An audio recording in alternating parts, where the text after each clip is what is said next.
Chapter 13. The Sleepless Saint. Please permit me to go to the Himalayas.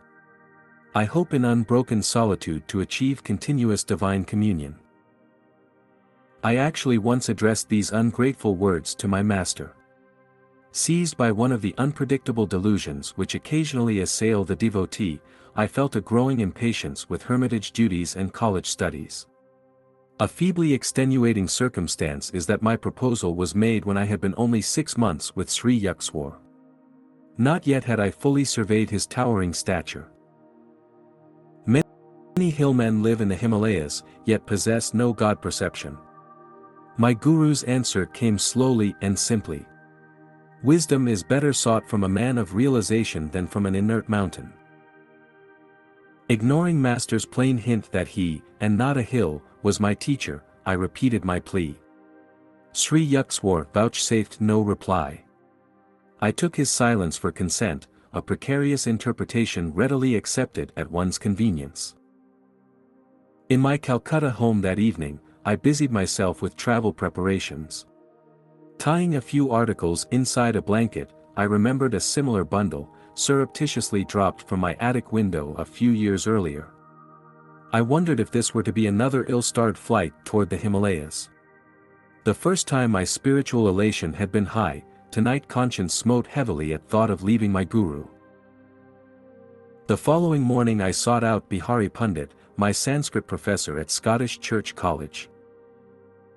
Sir, you have told me of your friendship with a great disciple of Lahiri Mahasaya. Please give me his address. You mean Ram Gopal Muzumdar. I call him the sleepless saint. He is always awake in an ecstatic consciousness. His home is at 𝑧𝙤𝒂𝙩𝒉, near 𝑑𝙬𝒂𝙩𝒉. I thanked the pundit, and entrained immediately for 𝑑𝙬𝒂𝙩𝒉. I hope to silence my misgivings by wringing a sanction from the sleepless saint to engage myself in lonely Himalayan meditation. Bihari's friend, I heard, had received illumination after many years of Kriya Yoga practice in isolated caves. At 𝑑𝙬𝒂𝙩𝒉 I approached a famous shrine. Hindus regard it with the same veneration that Catholics give to the Lourdes sanctuary in France. Innumerable healing miracles have occurred at 𝑑𝙬𝒂𝙩𝒉, including one for a member of my family. I sat in the temple there for a week, my eldest aunt once told me. Observing a complete fast, I prayed for the recovery of your uncle Sarada from a chronic malady. On the 7th day I found a herb materialized in my hand. I made a brew from the leaves, and gave it to your uncle. His disease vanished at once, and has never reappeared. I entered the sacred 𝑑𝙬𝒂𝙩𝒉 shrine. The altar contains nothing but a round stone. Its circumference, beginningless and endless, makes it aptly significant of the infinite. Cosmic abstractions are not alien even to the humblest Indian peasant. He has been accused by Westerners, in fact, of living on abstractions. My own mood at the moment was so austere that I felt disinclined to bow before the stone symbol. God should be sought, I reflected, only within the soul. I left the temple without genuflection and walked briskly toward the outlying village of 𝑧𝙤𝒂𝙩𝒉. My appeal to a passerby for guidance caused him to sink into long cogitation. When you come to a crossroad, turn right and keep going, he finally pronounced oracularly. Obeying the directions, I wended my way alongside the banks of a canal. Darkness fell. The outskirts of the jungle village were alive with winking fireflies and the howls of nearby jackals. The moonlight was too faint to supply any reassurance. I stumbled on for 2 hours. Welcome clang of a cowbell. My repeated shouts eventually brought a peasant to my side. I am looking for Ram Gopal Babu. No such person lives in our village. The man's tone was surly. You are probably a lying detective. Hoping to allay suspicion in his politically troubled mind, I touchingly explained my predicament. He took me to his home and offered a hospitable welcome. 𝑧𝙤𝒂𝙩𝒉 is far from here, he remarked. At the crossroad, you should have turned left, not right. My earlier informant, I thought sadly, was a distinct menace to travelers. After a relishable meal of coarse rice, lentil dal, and curry of potatoes with raw bananas, I retired to a small hut adjoining the courtyard. In the distance, villagers were singing to the loud accompaniment of mridangas and cymbals. Sleep was inconsiderable that night. I prayed deeply to be directed to the secret yogi, Ram Gopal. As the first streaks of dawn penetrated the fissures of my dark room, I set out for 𝑼𝙣𝒍𝒏𝙖𝒏𝙙𝒂. Crossing rough paddy fields, I trudged over sickled stumps of the prickly plant and mounds of dried clay. An occasionally met peasant would inform me, invariably, that my destination was only 𝑧𝒊𝙩𝒂𝙩𝒉, 2 miles. In 6 hours the sun traveled victoriously from horizon to meridian, but I began to feel that I would ever be distant from 𝑼𝙣𝒍𝒏𝙖𝒏 by 1 𝒊𝒩𝒂. At mid-afternoon my world was still an endless paddy field. Heat pouring from the avoidless sky was bringing me to near collapse. As a man approached at leisurely pace, I hardly dared utter my usual question, lest it summon the monotonous, just 𝒊𝒊𝒂. The stranger halted beside me. Short and slight, he was physically unimpressive save for an extraordinary pair of piercing dark eyes. I was planning to leave 𝑼𝙣𝒍𝒏𝙖𝒏, but your purpose was good, so I awaited you. He shook his finger in my astounded face. Aren't you clever to think that, unannounced, you could pounce on me? That Professor Bihari had no right to give you my address. Considering that introduction of myself would be mere verbosity in the presence of this master, I stood speechless, somewhat hurt at my reception. His next remark was abruptly put. Tell me, where do you think God is? Why, He is within me and everywhere. I doubtless looked as bewildered as I felt. All-pervading, eh? The saint chuckled. Then why, young sir, did you fail to bow before the infinite in the stone symbol at the 𝑧𝒊𝒅𝒂𝩊 temple yesterday? Your pride caused you the punishment of being misdirected by the passerby who was not bothered by fine distinctions of left and right. Today, too, you have had a fairly uncomfortable time of it. I agreed wholeheartedly, wonderstruck that an omniscient I hid within the unremarkable body before me. Healing strength emanated from the yogi. I was instantly refreshed in the scorching field. The devotee inclines to think his path to God is the only way, he said. Yoga, through which divinity is found within, is doubtless the highest road, so Lahiri Mahasaya has told us. But discovering the Lord within, we soon perceive Him without. Holy shrines at 𝑧𝒊𝒅𝒂𝩊 and elsewhere are rightly venerated as nuclear centers of spiritual power. The saint's censorious attitude vanished, his eyes became compassionately soft. He patted my shoulder. Young yogi, I see you are running away from your master. He has everything you need, you must return to him. Mountains cannot be your guru. Ram Gopal was repeating the same thought which Sri Yukswar had expressed at our last meeting. Masters are under no cosmic compulsion to limit their residence. My companion glanced at me quizzically. The Himalayas in India and Tibet have no monopoly on saints. What one does not trouble to find within will not be discovered by transporting the body hither and yon. As soon as the devotee is willing to go even to the ends of the earth for spiritual enlightenment, his guru appears nearby. I silently agreed, recalling my prayer in the Benares hermitage, followed by the meeting with Sri Yukswar in a crowded lane. Are you able to have a little room where you can close the door and be alone? Yes. I reflected that this saint descended from the general to the particular with disconcerting speed.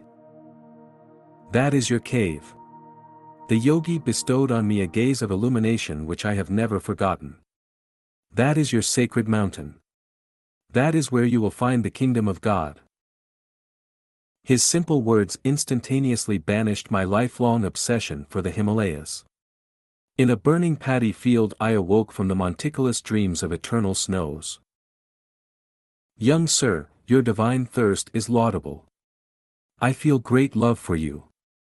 Ram Gopal took my hand and led me to a quaint hamlet. The adobe houses were covered with coconut leaves and adorned with rustic entrances. The saint seated me on the umbrageous bamboo platform of his small cottage. After giving me sweetened lime juice and a piece of rock candy, he entered his patio and assumed the lotus posture. In about 4 hours I opened my meditative eyes and saw that the moonlit figure of the yogi was still motionless. As I was sternly reminding my stomach that man does not live by bread alone, Ram Gopal approached me.